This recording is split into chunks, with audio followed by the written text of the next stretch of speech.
Ya, malam hari ini kita menggelar KRYD untuk yang kesekian kali. Ini malam Sabtu, tentunya dengan kehadiran kekuatan tambahan dari Polda, baik dari Ditsamapta, Ditlantas, dari Brimob, dan instansi samping dari Satpol PP. Demikian juga dengan kekuatan Polsek yang malam hari ini kita gelar bersama-sama.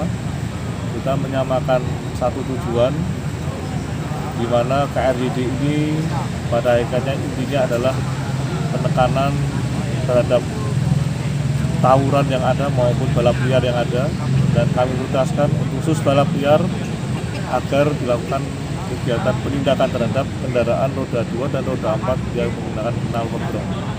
Knalpotbrong adalah salah satu pemicu dari perhatian masyarakat maupun pengguna kendaraan tersebut yang pada akhirnya bisa menjadikan bahan perhatian bagi masyarakat lainnya.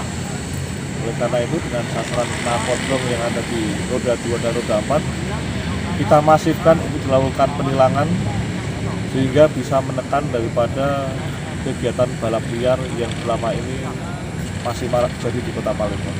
Personil kurang lebih 1.350 orang. Pada malam hari kita menggelar kegiatan rutin yang ditingkatkan dengan prioritas sasarannya adalah tawuran, balap liar maupun begal.